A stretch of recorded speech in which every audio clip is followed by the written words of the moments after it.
और बड़ी खबर इस वक्त आ रही है लखीमपुर केस में। सबसे बड़ी खबर, 2 गिरफ्तारी इसमें हो गई है। लगातार ये सवाल उठ रहे थे कि अब तक क्या कोई गुनहगार नहीं मिल पा रहा पुलिस को, और अब लवकुश और आशीष पांडे को गिरफ्तार किया गया। 2 आरोपी गिरफ्तार किए गए लखीमपुर मामले में। इस वक्त की सबसे बड़ी खबर आपको बता रहे हैं, यह पहली गिरफ्तारी है जब 2 लोगों को गिरफ्तार किया गया है। लवकुश और आशीष पांडे को गिरफ्तार किया गया है। लखीमपुर कांड में यह पहली गिरफ्तारी हुई है 2 लोगों की। लवकुश और आशीष पांडे की गिरफ्तारी हुई है। आशीष मिश्रा की गिरफ्तारी के लिए पुलिस की छापेमारी हो रही है, यह भी जानकारी मिल रही है। अजय मिश्रा, केंद्रीय गृह राज्य मंत्री अजय मिश्रा के बेटे हैं आशीष मिश्रा, जो प्राइम सस्पेक्ट के तौर पर देखे जा रहे हैं। हालांकि उनकी तरफ से साफ तौर पर इसके इनकार किया गया है, वो मौके पर नहीं थे बता रहे हैं, लेकिन अब उनकी गिरफ्तारी को लेकर छापेमारी हो रही है। बड़ी खबर लखीमपुर कांड से जुड़ी हुई, पहली गिरफ्तारी हो गई 2 लोगों की, आशीष पांडे और लवकुश की, और अब तीसरी गिरफ्तारी के लिए यानी आशीष मिश्रा की गिरफ्तारी के लिए छापेमारी कर रही है पुलिस। लवकुश और आशीष पांडे को गिरफ्तार कर लिया है इस पूरे मामले में। आशीष मिश्रा की गिरफ्तारी के लिए छापेमारी हो रही है। तो 2 आरोपी पहली बार पकड़े गए, गिरफ्तारी हुई है, पुलिस ने इन्हें गिरफ्तार किया है। आशीष पांडे और लवकुश नाम के 2 लोगों को गिरफ्तार किया है, और आशीष मिश्रा की अब गिरफ्तारी के लिए दबिश दे रही है। ऋषभ मणि हमारे संवाददाता मेरे साथ जुड़ गए हैं। ऋषभ, क्या जानकारी, पहली गिरफ्तारियों का सिलसिला शुरू हो गया है, आशीष मिश्रा की भी हो सकती है गिरफ्तारी? जी अजय, बिल्कुल। देखिए, सुप्रीम कोर्ट ने स्टेटस रिपोर्ट मांग ली है, गिरफ्तारियों एफआईआर का ब्यौरा मांग लिया है, जिसके बाद यूपी पुलिस हरकत में आ गई है। 2 आरोपी गिरफ्तार हो गए, लवकुश और आशीष पांडे, और 3 आरोपियों को हिरासत में ले लिया गया है, जिनकी तस्दीक की जा रही है ये फॉर्च्यूनर या थार वाहन में बैठे थे या नहीं थे। 2 गाड़ियों का एफआईआर में जिक्र किया गया था, एक थार और एक फॉर्च्यूनर, जिनको इस घटना के बाद फूंक भी दिया गया था। बताया जा रहा है 2 गिरफ्तार आरोपी थार और फॉर्च्यूनर गाड़ियों में बैठे हुए थे, और इन गाड़ियों के ड्राइवर और मालिकों पर भी एफआईआर दर्ज है, चूंकि 302 और 304 एक्सीडेंटल डेथ आपराधिक साजिश की धाराओं में एफआईआर दर्ज है। तो गाड़ी में जो सवार थे वो सब इसके आरोपी बन जाते हैं। लिहाजा लवकुश और आशीष पांडे नाम के 2 आरोपियों को पुलिस ने गिरफ्तार कर लिया है। 3 अन्य आरोपियों को हिरासत में लेकर पूछताछ की जा रही, तस्दीक की जा रही है कि ये उस वाहन में बैठे थे या नहीं बैठे थे। वहीं आशीष मिश्रा की गिरफ्तारी के लिए ताबड़तोड़ दबिश जारी है। सुप्रीम कोर्ट में आज ये मामला आ गया था। कल सुप्रीम कोर्ट ने खुद सुओ मोटो इसका संज्ञान लिया था और सरकार से पूछा था कि एफआईआर दर्ज हुई है, क्या कार्रवाई की जा रही है, कितने लोगों की गिरफ्तारी हुई है, नहीं हुई है तब तक क्यों नहीं हुई है, उत्तर प्रदेश सरकार और पुलिस क्या कर रही है। इसके बाद उत्तर प्रदेश पुलिस हरकत में आई और गिरफ्तारियों का दौर शुरू हो गया है। अजय, तो ये पहली तो गिरफ्तारी जो हुई है उसमें क्या आरोप हैं, किस आरोप में गिरफ्तारी नहीं किया गया है, किस तौर पर पहचान हुई है? अजय देखिए, एफआईआर में 2 गाड़ियों का जिक्र किया गया था, एक काली फॉर्च्यूनर और एक थार। जैसा बताया गया था कि थार में आशीष मिश्रा भी बैठा है, उसकी तस्दीक में उत्तर प्रदेश पुलिस लगी हुई है, लेकिन फिर भी 302 और 304 लापरवाही से गाड़ी चलाने आपराधिक साजिश के वो मुलजिम हैं। थार में और उनके साथ 3 लोग बैठे थे, ये भी बात कही गई थी। पीछे ब्लैक फॉर्च्यूनर थी जो अंकित दास के नाम पे थी। अंकित दास एक बड़े कांग्रेस नेता स्वर्गीय अखिलेश दास के भतीजे बताए जाते हैं। फॉर्च्यूनर में उनके साथ 3 लोग और थे, इस बात का भी जिक्र हुआ था। तो फॉर्च्यूनर और थार में कुल मिला के 7 लोग थे, ऐसा बताया जा रहा है। उसी 7 में से 2 की गिरफ्तारियां हो गई हैं और 3 को हिरासत में लेकर पूछताछ की जा रही है। अजय, तो आशीष मिश्रा पर अब गिरफ्तारी की तलवार लटक रही है, वो कहां हैं, कहां कहां दबिश दी जा रही है? देखिए, आशीष मिश्रा का जो पैतृक आवास है, उनके तमाम करीबियों, संबंधियों, नजदीकियों के घर पे छापेमारी चल रही है। राजधानी लखनऊ में भी एक टीम आई हुई है, उसने भी छापेमारी है। अंकित दास की गिरफ्तारी के लिए भी राजधानी लखनऊ के सदर बाजार इलाके में छापेमारी की गई है। पूरी कोशिश की जा रही है कि आशीष मिश्रा को गिरफ्तार कर लिया जाए। वही सूत्र में ये भी बता रहे हैं कि आशीष मिश्रा सरेंडर की फिराक में है। अब लखीमपुर के लोकल कोर्ट से उसको शायद अग्रिम जमानत मिलने में या सरेंडर में दिक्कत हो सकती है। लिहाजा उत्तर प्रदेश पुलिस पूरी कोशिश कर रही है कि आशीष मिश्रा को जल्द से जल्द गिरफ्तार कर लिया जाए, ताकि सुप्रीम कोर्ट में जब स्टेटस रिपोर्ट दाखिल करनी हो तो सभी आरोपी मुख्य आरोपी के समेत गिरफ्तार हो चुके हों, ताकि सुप्रीम कोर्ट में सरकार के लिए मुंह बचाने लायक स्थिति बनी रहे। अजय, सुप्रीम कोर्ट को भी अब जवाब देना है। सुप्रीम कोर्ट ने पूछा है कि अब तक गिरफ्तारी क्यों नहीं हुई है और क्या कार्रवाई की जा रही है, ये भी रिपोर्ट मांगी है। क्या जवाब देगी पुलिस? देखिए, एफआईआर दर्ज हो चुकी थी, तो वो बता सकती है कि हाँ हमने एफआईआर दर्ज कर ली है। चूंकि 2 आरोपी गिरफ्तार हो चुके हैं तो ये सुप्रीम कोर्ट को बताया जाएगा कि हमने 2 आरोपी गिरफ्तार कर लिए हैं। बाकी आरोपियों की गिरफ्तारी के लिए दबिश दी जा रही है, जिसमें आशीष मिश्रा मुख्य आरोपी जो है, केंद्रीय गृह राज्य मंत्री का बेटा भी है। तो अब काफी मुश्किल हो जाएगा उत्तर प्रदेश पुलिस के लिए भी ये बताना कि 2 आरोपी तो आपने गिरफ्तार कर लिए, लेकिन जो मुख्य आरोपी है वो अब तक गिरफ्तार क्यों नहीं हो पाया है। तो अब सरकार, उत्तर प्रदेश पुलिस को अपना चेहरा बचाना है, अपनी फेस सेविंग एक्सरसाइज उनके लिए है कि सुप्रीम कोर्ट में जब हमें स्टेटस रिपोर्ट दाखिल करनी हो तो उस वक्त तक हम सभी आरोपियों की गिरफ्तारी कर चुके हों और विवेचना में कहां तक का काम आगे बढ़ चुका है, इस बात का भी जिक्र होना चाहिए। जो तमाम वीडियो चल रहे थे, वायरल वीडियो से उनकी सत्यता आपको बतानी पड़ेगी कि वायरल वीडियो कहां से आए थे, किसने पोस्ट किए थे और उन वीडियोस की क्या सत्यता है, ये भी स्टेटस रिपोर्ट में उनको देना पड़ेगा। तो ऐसी बड़ी एक्सरसाइज अब उत्तर प्रदेश पुलिस के लिए 2-3 दिन के लिए है कि सुप्रीम कोर्ट में किसी तरह अपने चेहरे को बचाया जा सके। अजय, तो अब तक जो बात कह रहे हैं अब आशीष मिश्रा की, वो मौके पर थे ही नहीं। अजय मिश्रा ने भी ये बयान साफ तौर पे दिया था कि आशीष मिश्रा मौके पर नहीं थे जब गाड़ियों से रौंदा गया। तो फिर उन्हें किस आधार पर पुलिस गिरफ्तार करेगी? क्या उनके खिलाफ कुछ सबूत पुलिस के हाथ लगे हैं? देखिए, ये बहुत जरूरी नहीं होता है कि सबूत के बाद ही गिरफ्तारी हो। फर्स्ट इंफॉर्मेशन रिपोर्ट एफआईआर दर्ज हो गई है। एफआईआर दर्ज होने के साथ भी कई बार 41 का नोटिस देकर आरोपियों को बुलाया जाता है, उनसे पूछताछ की जाती है। पुलिस मुतमईन नहीं होती है तो उनकी गिरफ्तारी भी की जाती है। जब इतनी कोई चर्चित वारदात हो गई जिसमें हत्या की धारा है, आपराधिक साजिश की धारा है, रैश ड्राइविंग की धारा है, एक्सीडेंटल डेथ की धारा है, तो पुलिस ये कर सकती है कि जो शुरुआती बयान मिले हैं, जो वहां पे चश्मदीद हैं, उनके बयानों के आधार पर ही आशीष की गिरफ्तारी फिलहाल की जा सकती है। बाकी अन्य जो सबूत हैं वो इन्वेस्टिगेशन के दौरान घटाए बढ़ाए जा सकते हैं। अजय, तो क्या माना जाए अब कि सुप्रीम कोर्ट के सवाल पूछे जाने के बाद इसमें जांच में तेजी आ रही है, या फिर जो जांच बढ़ रही है उसी के नतीजे हैं कि अब गिरफ्तारियां शुरू हुई हैं? देखिए, सरकार का तो यही कहना है कि हमने पहले दिन ही घटना जैसे हुई थी उसके बाद एफआईआर हमने दर्ज कर ली थी और आरोपियों की गिरफ्तारी के लिए हमने दबिश देनी शुरू कर दी थी। अगर आप पेपर्स पे देखेंगे तो इसमें कोई गलती भी नहीं है। एफआईआर तुरंत दर्ज हो गई थी, दोनों पक्षों से दर्ज हो गई थी, क्योंकि 4 किसानों के साथ 4 अन्य लोगों की भी जाने गई थी। उस मामले की भी एफआईआर दर्ज है, उसकी भी इन्वेस्टिगेशन चल रही है। अब आरोप ये लग रहा है क्योंकि एक मामले में मंत्री का पुत्र आरोपी है, कहीं उसको बचाने की कोशिश तो नहीं की जा रही है। तो उन आरोपों का खंडन करने के लिए ये पूरी कार्रवाई की जा रही है कि नहीं, एक निष्पक्ष और पारदर्शी इन्वेस्टिगेशन की जा रही है, आरोपियों की गिरफ्तारी की जा रही है। 2 आरोपी गिरफ्तार कर लिए गए हैं। इतना कह के कम से कम सुप्रीम कोर्ट में अपना चेहरा बचाया जा सकता है और आशीष मिश्रा के ऊपर इतना दबाव भी पड़ सकता है कि वो खुद सरेंडर कर दे।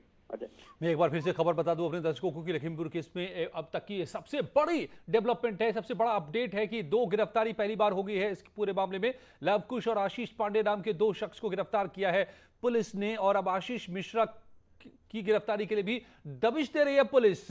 तो 2 गिरफ्तारी, आशीष पांडे और लवकुश की गिरफ्तारी हुई है। बताया जा रहा है कि ये उसी काफिले में शामिल थे, उन्हीं गाड़ियों में बैठे थे जिसके नीचे आकर लोग रौंदे गए थे और 2 ऐसे ही लोगों को गिरफ्तार कर लिया गया है।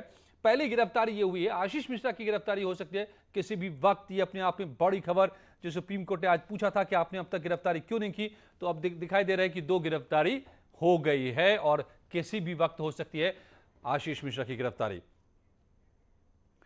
और सहारनपुर में गैस सिलेंडर ब्लास्ट, रसोई की खबर आ रही है। रसोई में गैस सिलेंडर ब्लास्ट रसोई हो गया है। सहारनपुर में ब्लास्ट में 1 की मौत हो गई है, 1 झुलसा है। रामपुर मनिहारन के चुनहेटी गांव का ये मामला।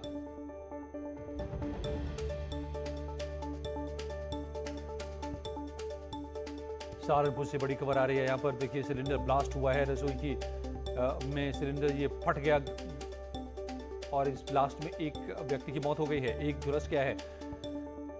रामपुर मनिहारन के चुनहटी गांव का ये मामला।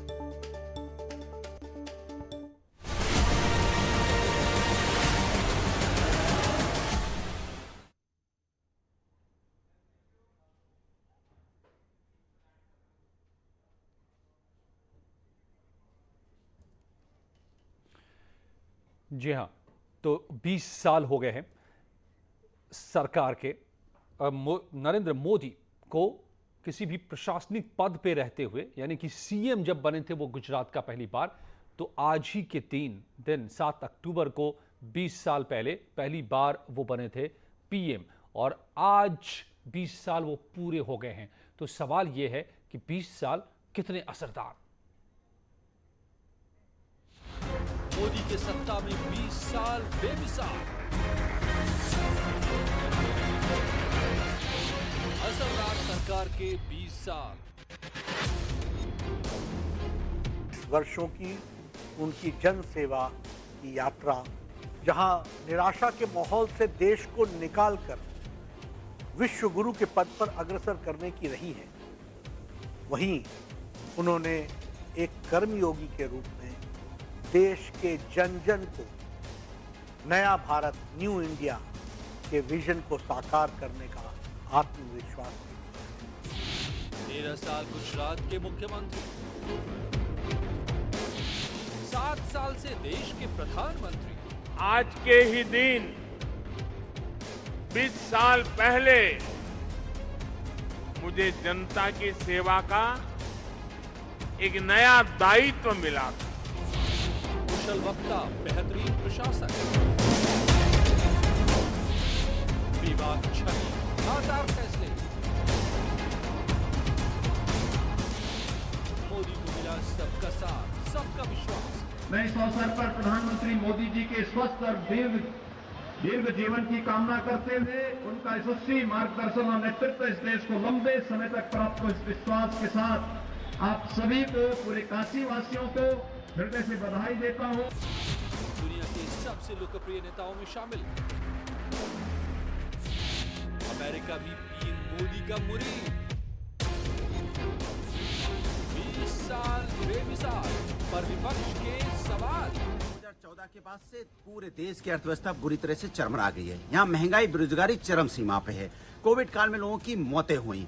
यहाँ पे लॉकडाउन में लोग हजारों किलोमीटर लोग पैदल चले, जिनकी मौतें हुई। लगातार लोग यहाँ परेशानियों से जूझ रहे हैं। यहाँ पे लोगों के पास काम नहीं है, लोग घरों में बैठे हैं। पूरा हिंदुस्तान रुखसा गया है। उमाशंकर पांडे मेरे साथ जुड़े हुए हैं, प्रवक्ता कांग्रेस के अभिषेक राय, प्रवक्ता समाजवादी पार्टी के आनंद दुबे, प्रवक्ता बीजेपी के निरंजन पोद्दार, राजनीतिक विश्लेषक मेरे साथ जुड़े हुए हैं। कितना असरदार, कितना बेमिसाल 20 साल पीएम मोदी का। आइए शुरू करता हूं मैं निरंजन पोद्दार साहब आपसे। एक टिप्पणी सबसे पहले आपसे इन 20 सालों पर। देखिए अजय जी, ऐसा है, इन 20 सालों के अंदर मैं ये कहूंगा कि नरेंद्र मोदी जी ने राजनीति का एक कीर्तिमान स्थापित किया है। और यूं कहें कि जो 70 साल से जो भारत की जो राजनीति का एक डिस्कोर्स था, उस डिस्कोर्स को कहीं ना कहीं बिल्कुल विपरीत दिशा में ले गए हैं। कैसे? क्योंकि आपने देखा होगा कि आज तक इन 7 सालों से पहले आपने देखा होगा कि कांग्रेस अगेंस्ट ऑल, भारतीय राजनीति का डिस्कोर्स क्या हुआ करता था, कांग्रेस अगेंस्ट ऑल, यानी कि सारा विपक्षी दल इकट्ठा होकर के, जैसे 77 में इन्होंने कांग्रेस को हराया, 1 साल 1.5 साल नहीं चल पाए, उसके बाद में इन्होंने 89 के अंदर सारे इकट्ठे होकर के इन्होंने कांग्रेस को हराया। फिर 1998 के अंदर ये गठबंधन बना। और आज ऐसा डिस्कोर्स बदली हुआ है कि आज बीजेपी अगेंस्ट ऑल। इसको मैं कहूंगा कि ये नरेंद्र मोदी जी की देन है।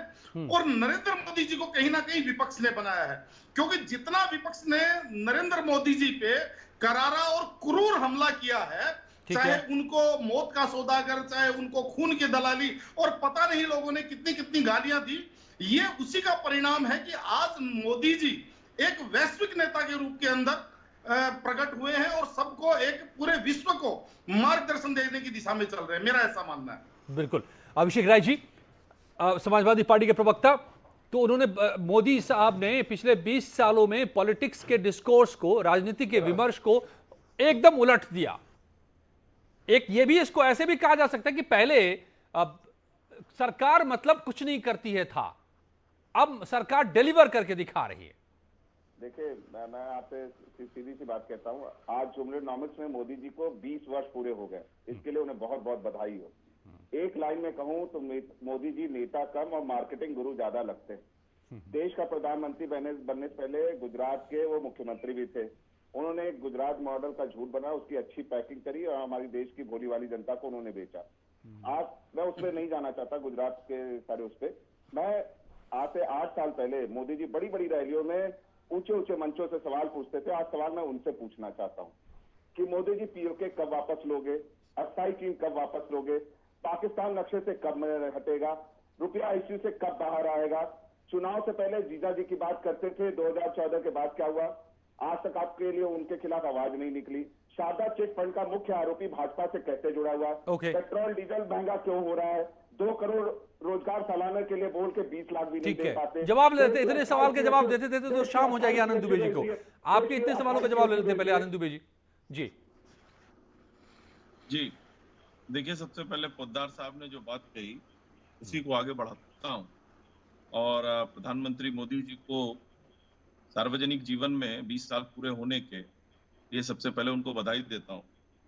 और ऑफिस में, प्रशासनिक ऑफिस में, सार्वजनिक जीवन में तो उससे बहुत पहले से थे वो। जी जी जी जी जी वही मैं कह रहा हूं कि जब से वो प्रशासनिक उसमें आए हैं जी, उससे तो सबसे बड़ी बात यह है कि उन्होंने राजनीति के पूरी परिभाषा को बदलने का काम किया है। उन्होंने ये दिखाया है कि राजनीति सिर्फ और सिर्फ पद पाने की मशीन नहीं है, राजनीति पद पाने की कोई व्यवस्था नहीं है, राजनीति सेवा का एक भाव है, राजनीति एक वो कर्तव्य पथ है जहां पर बिना विश्राम किए लगातार चलते रहना है। और इसीलिए दिनकर जी की एक कविता मुझे याद आ रही है कि भूखंड विजेता कौन हुआ, अतुलित यशक्रेता कौन हुआ, नवधर्म प्रणेता कौन हुआ, जिसने न कभी आराम किया, विघ्नों में रहकर काम किया। तो नरेंद्र मोदी जी वो शख्स हैं जिन्होंने हर विघ्न को, हर बाधा को बहुत ही कुशलता के साथ, बहुत ही शालीनता के साथ और बहुत ही मर्यादा के साथ झेला है, उसका सामना किया है और उससे रास्ता बनाते हुए वो आगे बढ़े हैं। ठीक है, बड़े उमाशंकर पांडे जी जी जी कांग्रेस से ले लेते हैं उमाशंकर पांडे जी। तो क्या आप ये मानेंगे कि डिलीवरी क्या होती है, लोगों के लिए काम करना क्या होता है, ये बताया है नरेंद्र मोदी ने। उज्ज्वला योजना शुरू की तो वक्त से पहले लक्ष्य को हासिल कर लिया, 8 करोड़ से ज्यादा लोगों को सिलेंडर बांट दिया, महिलाओं को। यह फर्क है।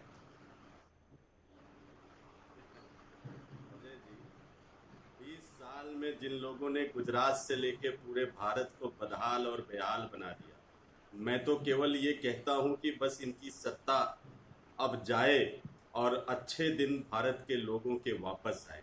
मुख्यमंत्री रहते हुए गोधरा कांड, जिसमें हजारों लोग मारे गए, एक लड़की की जासूसी का मामला पूरे देश ने देखा, अपने ही कैबिनेट के मंत्री की मृत्यु के मामले को उलझाकर उसको कहीं फाइलों में बंद कर देने का कमाल कोई नरेंद्र दामोदर दास मोदी से सीखे। हरेंद्र पांड्या की बात मैं कर रहा हूँ, गुजराती ब्राह्मण थे जिनको मार दिया गया था कैबिनेट मिनिस्टर रहते हुए, जो नरेंद्र मोदी जी के समकक्ष थे।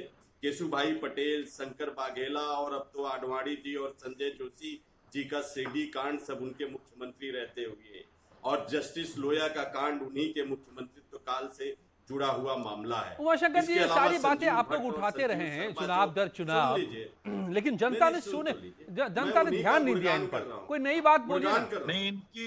अगर 20 साल से खाली पैकेट बेच रहे मोदी, तो क्या जनता इतनी बेवकूफ है? उन्होंने कमाया है, कश्मीरी पंडितों का कत्लेआम करवाने वाले और न जाने कितने लोगों की राजनीतिक पद और प्रतिष्ठा पाने के लिए कितने लोगों की हत्या करने वाले, बलि चढ़ाने वाले लोग आज यहाँ बैठकर इनको शर्म नहीं आ रही है कि आज प्रधानमंत्री मोदी जी को प्रशासकीय पद पर बैठे हुए 20 साल जी, जवाब पूरी कर लें उमाशंकर जी। ओके, उनको ये मूर्ख को जरा कहिए शांत रहे। कश्मीर पंडितों को जब भगाया गया था, किसकी सरकार थी? अगर इतना नहीं जानते हो तो प्रवक्ता बन के मत बैठा बात करिए। भारतीय जनता पार्टी उमाशंकर जी, कांग्रेस की भाषा आप सीख रहे हैं क्या? शर्म नहीं आती है? अरे जनता इसीलिए आपको जूते मार रही है, जनता इसीलिए जूते मार रही है आपको। आपको बात समझ नहीं है। कहाँ से चैनल पर बैठते हैं आप? सुन लो, आदमी गलत क्या भाषा में बात कर रहे हैं आप लोग? अजय जी इनको रोकिए, अजय जी गलत भाषा, बातचीत करने का सलीका नहीं, बिल्कुल कह दीजिए, सुन ले। बदतमीज आदमी को नहीं पता है चैनल पर कश्मीरी पंडित इसकी सरकार में भगाए गए थे। शर्म आती है आपको शंकर पांडे? बेशर्म आदमी कश्मीरी पंडित कब भगाए गए थे? अगर ये तथ्य नहीं जानते हो तो क्यों बैठते हो चैनलों पर? कश्मीरी पंडित जब भगाए गए थे विश्वनाथ प्रताप सिंह प्रधानमंत्री थे भाजपा के समर्थन से, अगर इतनी जानकारी नहीं है तो तुम्हें प्रवक्ता बनाया किसने? किसने बनाया तुम्हें प्रवक्ता? कश्मीरी पंडित तुम्हारी सरकार में भगाए गए थे, ये जानकारी अगर नहीं है तो कैसे प्रवक्ता बन गए तुम?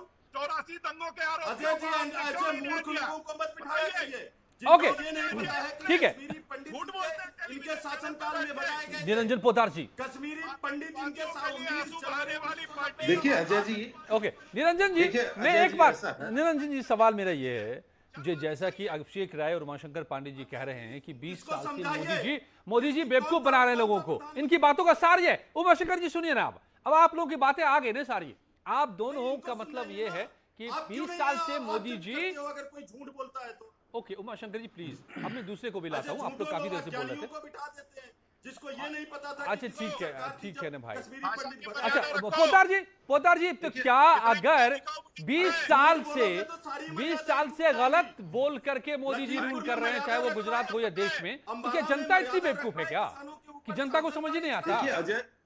देखिए अजय जी, जो आप सवाल कर रहे हैं, इस सवाल का दूसरा दृष्टिकोण भी आप देखिए कि मुझे एक बात बताइए कि मोदी जी झूठ बोल रहे हैं, जैसे अभी ये प्रवक्ता साहब कह रहे थे कि मोदी जी मार्केटिंग के मास्टर हैं। मैं आपको एक छोटी सी बात बताना चाहता हूं कि मार्केटिंग के अंदर भी एक विशेषता होती है, और उस विशेषता को कहते हैं कि अपने आप का सामने वाले के ऊपर भरोसा जमाना। तो ये भी तो कहीं ना कहीं मोदी जी के अंदर आप खासियत मानेंगे कि उन्होंने आज तक 7 सालों के अंदर भरोसा कायम रहा है पूरे देश का। क्या यही सबसे बड़ा सबूत है इस बात का कि मोदी के 20 साल बेमिसाल रहे हैं? धन्यवाद आप सबका मेरे साथ जुड़ने के लिए। जारी है यहाँ खबरों का सिलसिला।